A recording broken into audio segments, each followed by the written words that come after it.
Okay, so here we have some baking soda and some vinegar, right? These represent sodium bicarbonate and acetic acid. This is going to be an acid-base combination.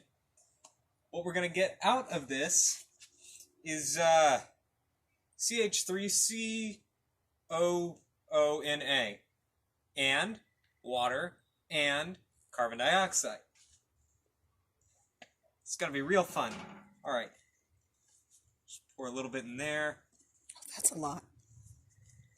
Pour a little bit of this. Oh boy, big mess. In there.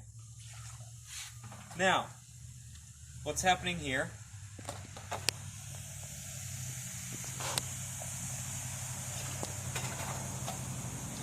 is the vinegar is reacting strongly with the baking soda as they are on basically the same level of acidity and base. It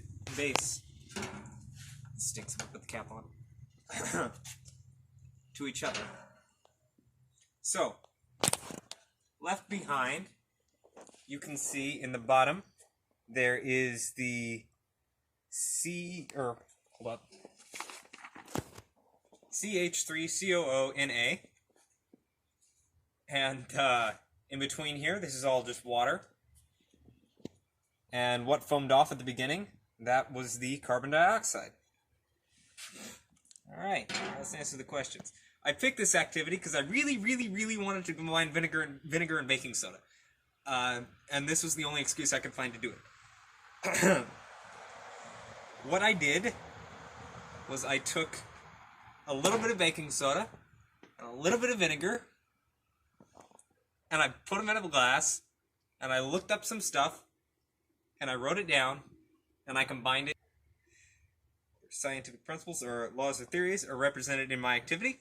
Well, what's represented in my activity here is acids and bases. What happens when you combine them? You get water and other stuff, including salts. Oh, it's salt. Salt.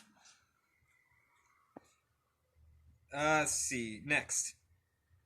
What conclusions can you draw from your activity? Well, I can draw the conclusion that when you combine a acid with a base, you get water and salt and other stuff that'll come off to, it just so happened to this time be carbon dioxide. Let's see. Number 5. How does this activity connect to what we learned in class? It's acids and bases. And this is just an experimental showing of what happens when you combine them. And last question. If you had access to any materials you needed, what follow-up experiment would you do?